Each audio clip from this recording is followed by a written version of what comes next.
I get a handwritten note? That No was problem. Wonderful. I'm here for him. Hey, guys. Cowboys owner Jerry Jones has been rumored to, let's say, be very high on tight end Kyle Pitts in the upcoming draft. Likes the kid, decent talent, high ceiling, a lot of upscale. Infatuated with him? No. He's interested in, but infatuated? No. Crazy, said Jerry Jones yesterday. Infatuated, that is total exaggeration, he said. He said, we're not going to spend a ton of money to move up and get Kyle Pitts in the draft tomorrow. We have needs. We're going to address those needs. Let's not get crazy, not infatuated with Kyle Pitts. Now, by the way, here's Jerry Jones last week talking about his recent chat with Kyle Pitts. Well, I'll tell you what, I'm excited to have you come into this league, and man, what a pair up we could do with old Dak Prescott, some of those guys that we've got out there of options to get you the ball, so we can dream of visions of sugar plums around here. Jerry Jones, just to recap, thinks with his head, not his heart. Also, sugar plums. There you have it. There you have Jerry Jones. I love the Christmas music. Oh, Pioneer League, independent baseball league.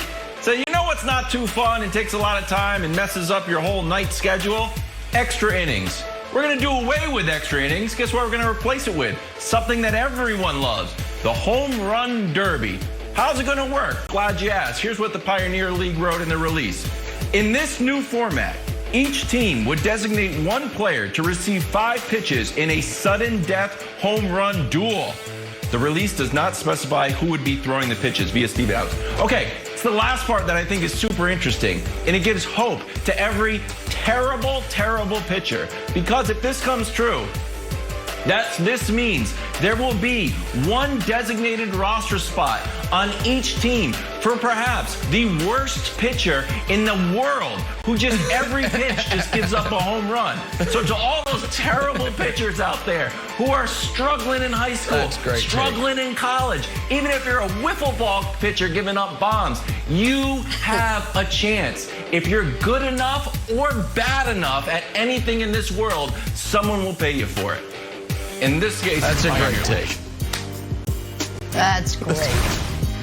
Time for drawing a blank now. According to Fox Bet, the Jaguars are co-favorites to land Julio Jones if the Falcons pull the trigger on a trade. We're hearing they've been getting a lot of calls on him, and wouldn't that be a nice little welcome gift for Trevor Lawrence? So, Brandon, the Jags trading for Julio would have Trevor feeling blank.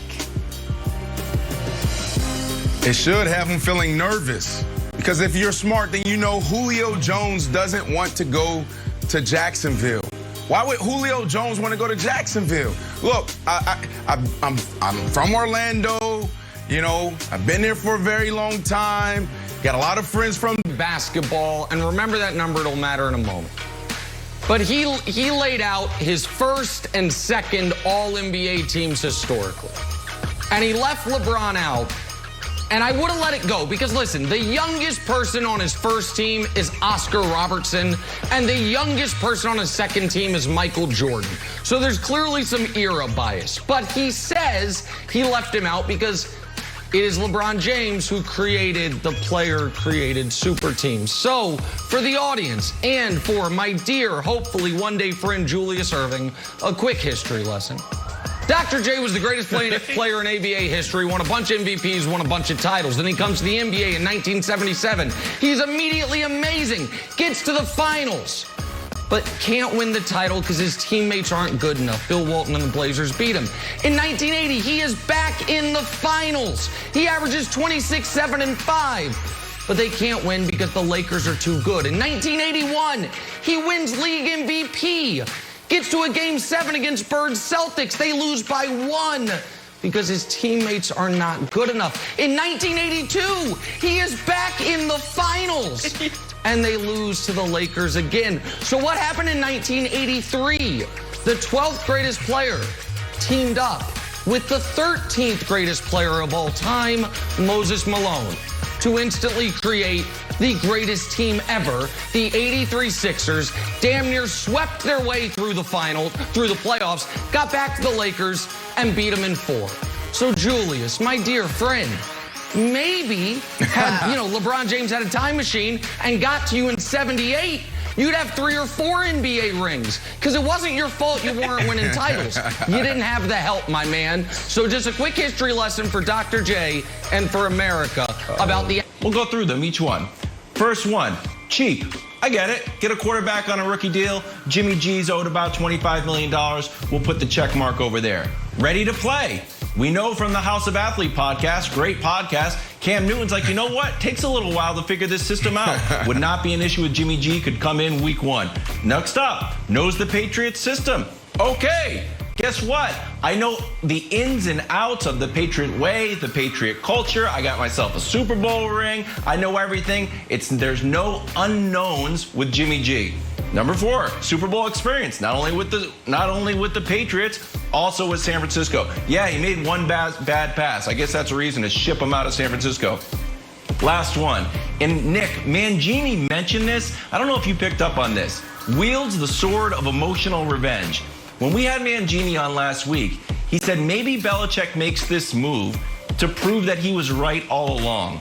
That we know that this is still in his craw, that he wanted Jimmy G, and Kraft made the call to ship him out to keep Tom Brady happy.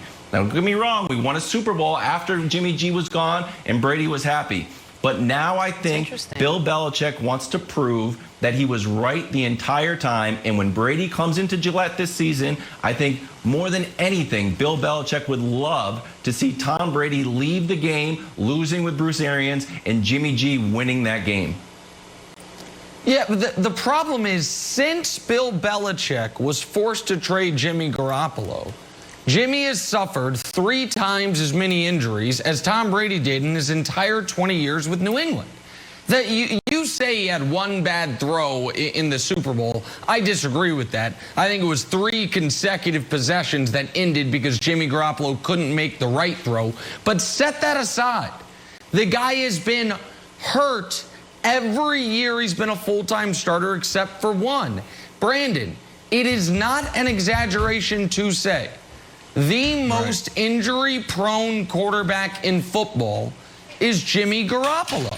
And for a team that had the stability of Brady, only ever missing time with an injury once, and it was when Bernard Pollard flew into his knee in week 1 of 2008, to go, I don't think the Patriots necessarily want to sign up for a guy who's like, well, maybe we'll have him for 12 games if we're lucky, because there's not another quarterback in football who's injured at a higher rate than Jimmy G over the last 4 years.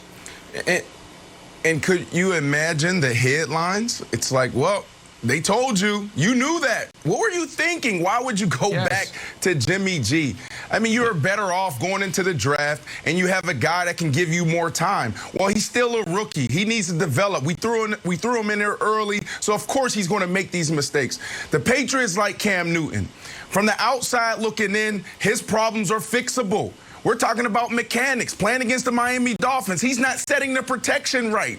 Come on, Cam Newton. There's a mic. There's a wheel. There's a nickel over here. They're coming. Can you pick him up? He's looking to his left. He gets smacked, Jenna. That's fixable. Yeah, these are things that are fundamentals. You got to win before the snap. And then also his arm talent. What's going on with your arm? Cam Newton's never been a guy that threw for 5,000 yards. We need Cam Newton to come in here and just make the right throw. So these are things that they believe with the right coaching, with the right offseason, Cam Newton can be the guy this year. You could argue, though, that Cam himself has been pretty injury-prone the last couple of years, and we're hoping that it's just mechanics and not lingering injuries, because then if you don't move up in the draft, you're choosing between an injury-prone quarterback and an injury-prone quarterback, and those aren't 2 great choices. Everybody's injured in the NFL. All right. I know. Everybody's I'm injured right now. My NFL. elbow's bothering me. I'm still going to read this tease before we go to break, because we got to talk about Julio Jones. Falcons are receiving a lot